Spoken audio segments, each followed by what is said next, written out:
GLAAD report, LGBTQ+ representation down, racial diversity up on TV. According to the latest edition of GLAAD's annual Where We Are on TV report, released Tuesday, the racial diversity of LGBTQ+ characters on television is up, but LGBTQ+ representation overall is down slightly.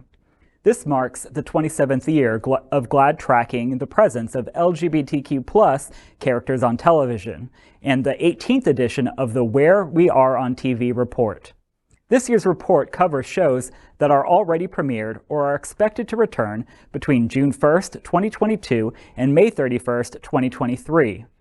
There were 141 LGBTQ+ characters on broadcast, 139 on cable, and 356 on streaming services Apple TV+, Amazon, Prime, Disney+, HBO Max, Hulu, Netflix, Peacock, and Paramount+. This year, GLAAD counted 596 regular regular and recurring LGBTQ+ characters on broadcast, cable, and streaming, a decrease of 6.4% from the previous year's 637 LGBTQ+ characters. For the past 4 years, over 50% of LGBTQ+ characters on broadcast have been people of color, but this year that is down slightly to 48%. For the first time in this report's history, streaming features a majority of LGBTQ+ people of color. In total, 51%, or 304 of the 596 LGBTQ+ characters are people of color. I think this is fantastic, and it goes back to what I was speaking about earlier, that it's really important that these streaming services, broadcast, cable television shows, are showing human stories. It's all about being represented, and I'm really glad that entertainment companies are not backing down in the face of, this renewed opposition to LGBTQ people coming from governments in conservative areas. Particularly, RuPaul's Drag Race is now on MTV. It started on Logo TV. I remember, the only reason to subscribe to Logo TV was because I really wanted to see the new season of RuPaul's Drag Race.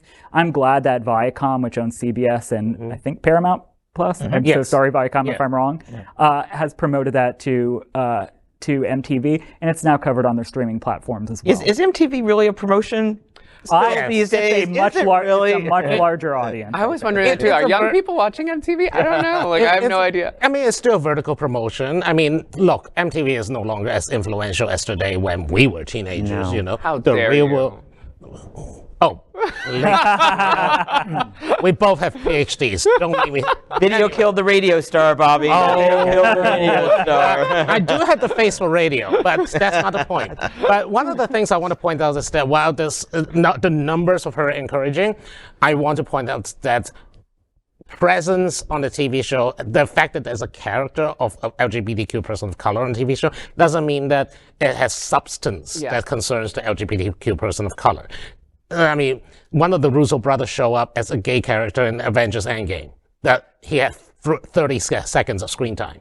That doesn't count. I was going to suggest something similar. That is well, there's a lot of encouraging news here, and I certainly don't want to diminish that, right? But that is, and that's been the case for a long time, where if you saw people of color on a show or on film, or if you saw a queer person, LGBTQ person, they were often the same person. That is, they would kind of minoritize one character and give them 10 different identities. That way that they can, a form of tokenism, right, in these media platforms. And there have been shows that have since gone off air, like Pose is a really good example, that did such a great job centering the experiences of LGBTQ people of color, that we need to see more of. Orange is the New Black was, I felt like, one of the kind of path breaking, in that space too.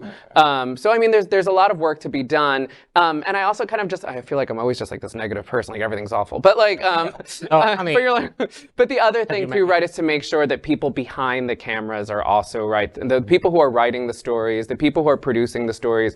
It's really important that we take to account that too, because I mean, so that there can be human stories, as you noted, Ryan, that are really relatable and feel real, right? That they're actually based on our experience. Yeah, writers write about their lived experience, right? So I mean, in a way, LGBTQ writers and directors are even more important than having. I mean, I know a lot of people complain that why is a cisgender woman playing a transgender woman, or sometimes why is a straight man playing a gay man? I'm not particularly bothered by that. Acting is acting. You're supposed to act.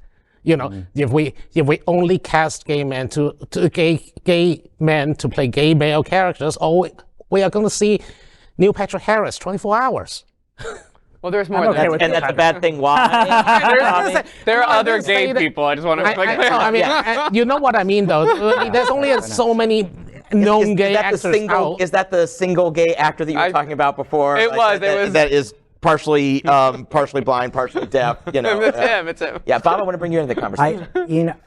First off, when I read this, it was like, wow, the numbers are that big, because I'm old enough to remember where the only gay character, and I was not allowed to watch this in the days of my remote youth, was Jody on Soap, played by Billy Crystal. God bless him forever and always, because it could have ruined his career, and it didn't. And I understand, there's a little bit of concern about, it's less than last year, and that's good to know. But ultimately, what is the trend over the last 27 years? The fact that there were triple digits was news to me, because I don't watch, my gay television watching is watching the Nate and Jeremiah Project, and I'll die mad at Nate Berkus for not marrying me, but that's another story for another day. There's still time. No, they are happily married, and it is obvious, despite the arguments on the TV. But it's the trend. This is the accountant in me. I deal with reporting like this all the time. Our sales are down, the sales are up, and it's like, well, you know what? Why is this happening? That is important. At least, the good news is there's still representation. Thank God it's predominantly people of color, because, let's face it, Black lesbian women are probably more invisible than anybody anywhere all the time. So what I want to see, let's keep trending upward. Yes, we have a hiccup, but let's keep trending upward. Yeah, and this is, I remember Jody on Soap, but I was only like 5 when that thing was on, so I didn't really see it till I was older and it was in syndication. But I do remember Matt on Melrose Place, and oh my God. That was just, it was like such a thing. And even though he got like 30 seconds of screen time per episode, he needed better storylines. But at least it was something. And that was like back in the early to mid 90s. But this is how we start to get around Don't Say Gay. Yeah. Because all the shows that are out there, streaming is done predominantly by much younger people. They're abandoning cable. And that's where a lot of the great characters are. It used to be only broadcast, then all the good characters started being on cable, and now they're on streaming. So this is how we get in. This is how we say, this is who we are. Look at us. We have our issues. We have our relationships. Some are fabulous. Some fall apart spectacularly on television and in real life. But that's the thing. We're exactly the same. And this is, at least for now, how we're going to continue to show it. And I want to make one point, Bob, to you, just a small pushback. Yes, you're right. You have to look at like an aggregate over the 27 years, perhaps just over the last 5 years. But it's also interesting to watch as all these hateful bills rise and all the hateful rhetoric comes out, to see how that corresponds. And that's something we won't know for a couple of years. Good point. But to see how it corresponds. So this dip in itself isn't alarming, but when you look at the context of everything around it, it's like, this is a trend that I believe that we do need to watch. Valid point. Well said. Plus News is vital for our community and for the broader world as a whole. We have enough enemies at Fox News. Tucker, Sean, and Laura are loud. We need passionate allies. Happening Out Television Network, Queer News Tonight, and It's Happening Out are literally out of the closet and into the headlines. Our community needs your support. Like this broadcast and subscribe now to ensure the growth of the entire LGBTQ+ community.